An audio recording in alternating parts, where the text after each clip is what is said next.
अस्सलाम वालेकुम and welcome to my channel experience with Sherdil. मेरा नाम मोहम्मद उस्मान खान है और आप देख रहे हैं एक्सपीरियंस विद शेरदिल, जिसके अंदर मेरे तमाम वो तजर्बात शामिल हैं जो मैंने अपनी ट्रैवलिंग में और अपनी जो प्रोफेशनल लाइफ है उसके अंदर गेन किए हैं, और वो आपके साथ शेयर करने का मकसद ये है ताकि अगर इसके अंदर आप कहीं बच सकते हैं या फ़ायदा उठा सकते हैं तो बिल्कुल उठाइएगा। आगे बढ़ने से पहले चैनल को सब्सक्राइब करना और बेल आइकन दबाना ना भूलिएगा। आज हम बात करेंगे प्रॉम के बारे में। मेरा कैसा एक्सपीरियंस रहा प्रॉम के साथ। प्रॉम मतलब पाकिस्तान रेंजर्स ऑफिसर्स मेस, जिसका पुराना नाम पाकिस्तान रेंजर्स ऑफिसर्स क्लब था।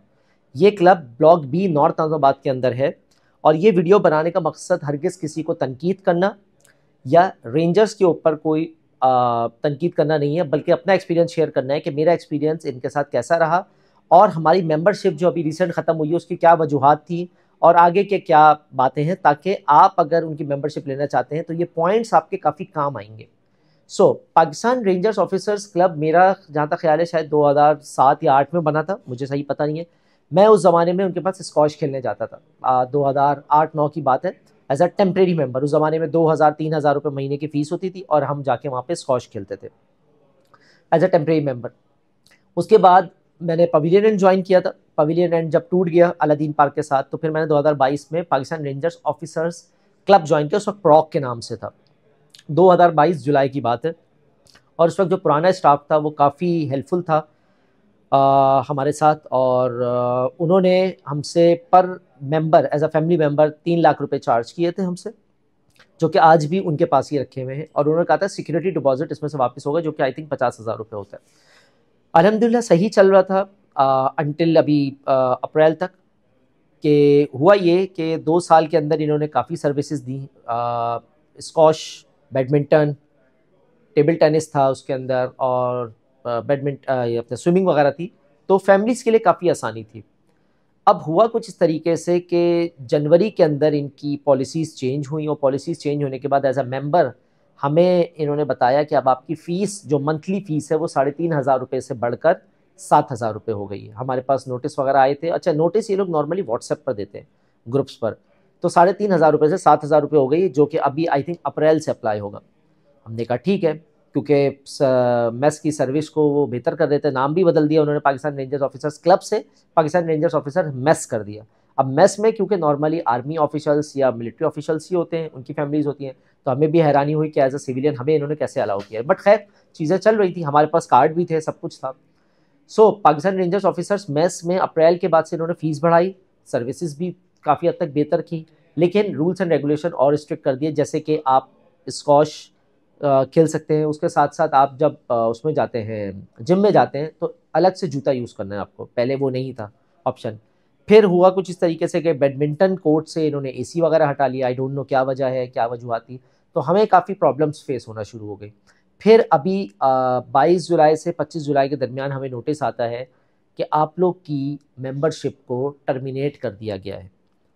अब वो टर्मिनेट क्यों किया गया है वो हमें नहीं पता था, क्योंकि उससे 10 दिन पहले तक 13 जुलाई से 22 जुलाई तक हमारे पास मैसेजेस आ रहे थे कि आप अपने कार्ड जमा करा दें, ताकि हम कार्ड को अपडेट करके आपको दे दें। मतलब पुराने कार्ड्स थे, ज़ाहिर नए कार्ड देने थे, तो वो अपडेट करके दे दें। तो हम लोग में से बहुत सारे लोग आउट ऑफ टाउन थे, तो हमने नहीं जमा करा सके, लेकिन 22-23 तारीख को ये मैसेज हमारे पास आ जाता है। हम लोग शॉक हुए कि ऐसा क्यों हुआ। फिर हमने जो हमारे मेस सेक्रेटरी हैं उनसे हमने बात करने की कोशिश की, जो कि अभी करंटली आई थिंक असफन साहब हैं। उनसे हमने रिक्वेस्ट की कि सर बताइए क्या प्रॉब्लम है, क्या चीज़ें हैं। तो उन्होंने बताया कि आप लोग की जो मेंबरशिप्स थी, वो जो पुरानी कमेटी थी, पुराने सेक्रेटरीज़ और पुराने लोग थे, उन्होंने उसको अप्रूवल नहीं दिलवाई थी, बगैर अप्रूवल के आपको लेके चल रहे थे, जिसकी वजह से आपको अभी ये ज़हमत का सामना करना पड़ा है, लेकिन आप लोग की तमाम पेमेंट वापस होगी। मेरा सवाल सिर्फ इतना है, और मेरा तजर्बा एक्सपीरियंस की बेसिस पे मैं ये बात कर रहा हूँ कि पहली बात, क्या ये पैसे हमें वापस मिलेंगे जो हमने जमा कराए? क्योंकि मेंबरशिप फ़ीस भी 3 लाख रुपए से 10 लाख रुपए कर दी, यानी कि इन्होंने इसको इलीट क्लास के लिए कर दिया। तो पहला सवाल ये है कि ये 3 लाख रुपए वापस मिलेंगे। दूसरा सवाल ये है कि बहुत सारे लोग हैं इंक्लूडिंग माई सेल्फ, मैंने अपनी फैमिली के लिए एडवांस में इनको मंथली इंस्टॉलमेंट दी थी, क्या वो मंथली इंस्टॉलमेंट वापस हमें मिलेंगी? तीसरी चीज़ जो कि इन्होंने बोला है मिलेंगी, लेकिन कब मिलेंगी ये नहीं पता, क्योंकि रूल ये कहता है कि अगर आप मेंबरशिप ख़त्म करते हैं अपने पास से तो आपको सिक्योरिटी डिपॉजिट वापस मिलेगा, यानी कि अगर मैं छोड़ता हूँ। लेकिन ये कहीं नहीं लिखा था कि अगर ये लोग टर्मिनेट करते हैं तो क्या होगा। तो ये प्रॉब्लम्स मची हुई हैं।